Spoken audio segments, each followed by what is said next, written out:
ఉత్సాహంగా ఉల్లాసంగా చదువు సాగాలి, గొప్ప గొప్ప ఉద్యోగాలు సాధించాలి. Vignan deemed to be university.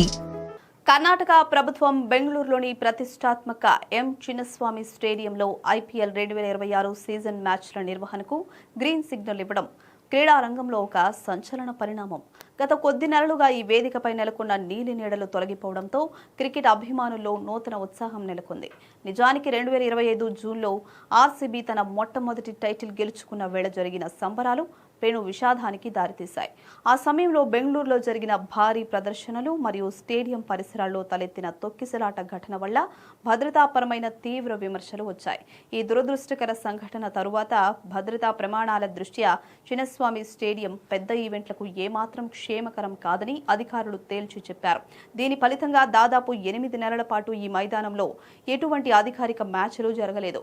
ICC మహిళల వన్డే ప్రపంచ కప్ వంటి మెగా టోర్నీ మ్యాచ్లను సైతం భద్రతా కారణాలతో ఇతర నగరాలకు తరలించాల్సి వచ్చింది.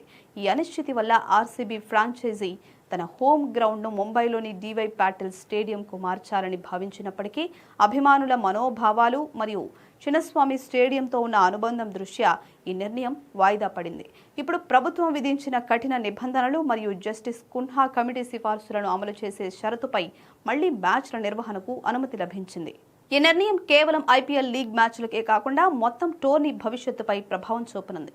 ఎందుకంటే 2025 ఐపీఎల్ సీజన్ ఫైనల్లో అహ్మదాబాద్లోని నరేంద్ర మోదీ స్టేడియం వేదికగా పంజాబ్ కింగ్స్ను ఓడించి ఆర్సీబీ డిఫెండింగ్ ఛాంపియన్గా నిలిచింది.